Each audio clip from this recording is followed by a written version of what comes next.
This video tutorial teaches how to solve for x or any other known when you've just got a single step. Okay, so very simple ones.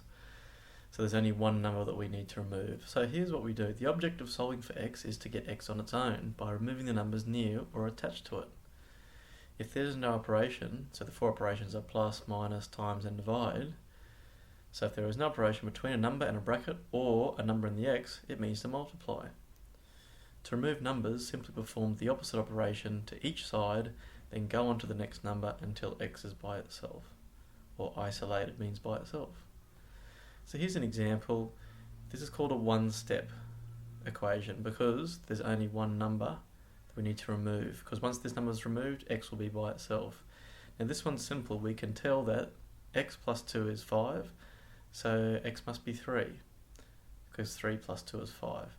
But here's a procedure you can use to do more complicated ones. It says down here, to remove numbers, simply perform the opposite operation to each side. Okay, so to remove plus 2, we need to do the opposite of plus, which is minus 2. But you have to do it to the right side as well, because if we change the left side, how can it be equal to the right side? Okay, so what if we change the left side by, we must change the right side by the same thing to keep the two sides equal, the left side being the same as the right side.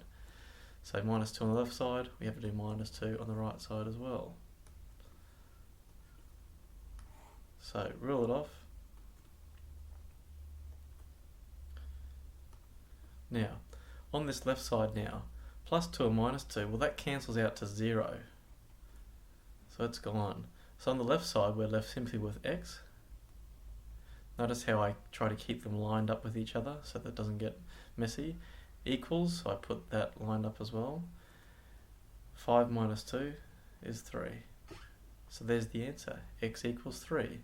We can double check that because 3 plus 2 equals 5, so that we know by substituting our answer back into the problem, we can check to see if we're correct.